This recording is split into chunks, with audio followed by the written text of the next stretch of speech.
6 schools, 7 thefts, 10,000 feet of copper wire, and $70,000, all in the span of 2 weeks. Those are the figures behind the copper wire thefts reported at Department of Education schools. It started with Finegodzin Elementary School, and now the latest target is Weddingell Elementary School. School Assistant Principal Elias Tysapik says the theft occurred this past weekend, and the thieves got away with 3,500 to 4,000 feet of copper wire worth roughly $20,000. We noticed that there were a large number of air cons that weren't working.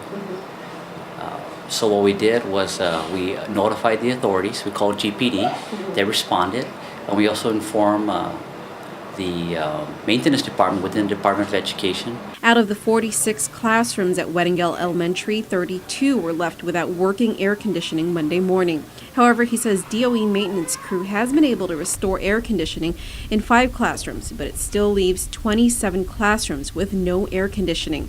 PNC visited Weddingell today, where we observed doors and windows left open to allow ventilation. Tysapik tells us that a parent of a student at Weddingell generously donated 20 electric fans, all out of pocket. I had a short conversation with some of our teachers at about 9:30, and they were saying that it was hot.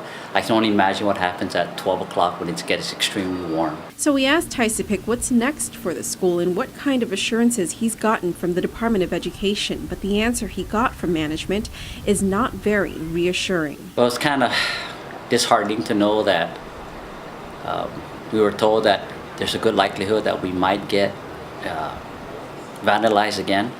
Right now, my priority obviously is the safety of our students.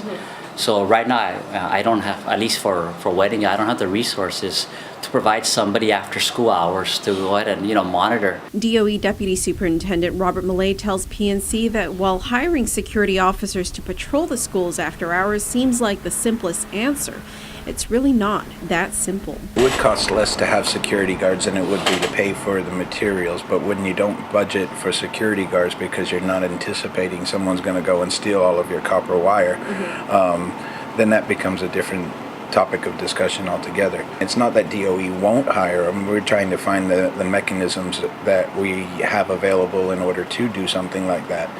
Anything we can do to prevent or distract or dissuade the individuals responsible for this, we would like to look at those measures and see how realistic and achievable they are for us to move forward. In addition to Finegodzin and Weddingell, other schools that have reported copper wire thefts are Simon Sanchez High School, F.B. Leon Guerrero Middle School, D.L. Perez Elementary School, and Untalon Middle School's old campus.